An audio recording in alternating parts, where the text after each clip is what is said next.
All right, here is the letter E in 2-point perspective. Drawing out your horizon line. Let's create a block here. Just going to show how tall it is. We need to have a left side angled towards that left vanishing point. We're just going to go over to where that horizon line meets the edge of our paper. There is our left side. And extend the right side so that we have more room to draw our letter E angled to the right vanishing point. This is how far to the right it's going to go. There's our block. Here's our hinge. We're opening this letter E, kind of angling it towards the right side. So, creating the model to work from out of rectangles, I am seeing a tall vertical rectangle, and we need a horizontal one at the top and at the bottom, and one in the center. And I like to make mine just a little bit shorter, so that's what I'm going to work from. So, using this, the vertical piece, I'm going to take care of that first. One line draws it in, and boom, it's done. Then I'm going to angle this horizontal piece. Remember, it's angling off to the right, so we got to angle it to the right vanishing point. Decide what that's going to look like. Maybe there looks pretty good. Draw that in. Done. I think the next logical piece to add would be the top bar angling towards the right vanishing point because there are no horizontals. And then I'm going to plot the top and bottom on my letter E just so I can kind of see what that's going to look like. Angling to the right.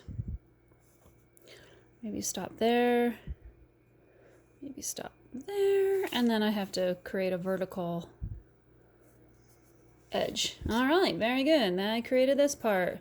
Did its job. Now I need to erase. No Frankenstein letters, so I'm going to go in here. Erase these lines so it's no longer separated into pieces. And looking at what lines are left over up from the block that I don't need. I don't need this. It's not there, so I got to get rid of it.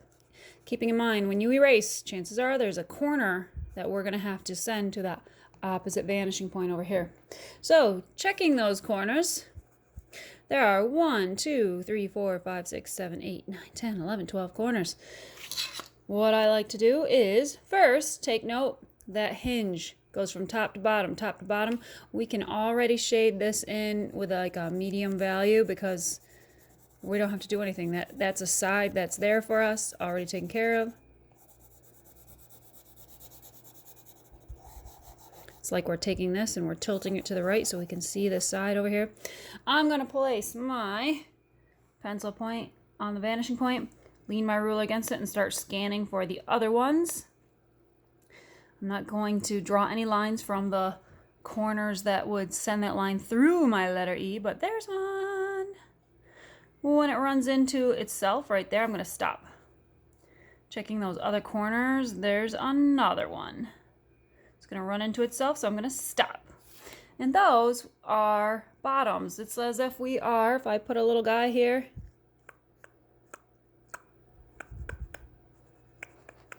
he's standing there, sitting there. He's looking up underneath there and up underneath there. So we're going to shade that in a darker value. Like so. You are going to take way more time than me. All right.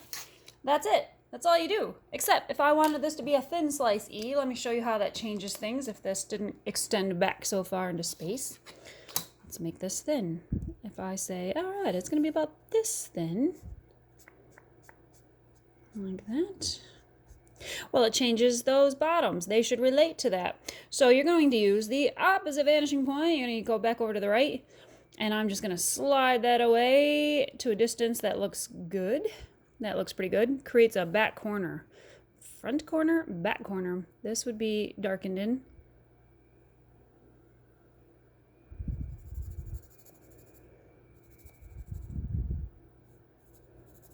Like so. And we take care of the other one down there. Same way. Maybe there. Creates a back corner. Darken the rest of this in. And then you would have a thinner sliced letter E, and we would erase the rest of this. It would no longer be there. And you could stick your hand through there and wave to the other side. And there is your letter E in 2-point perspective.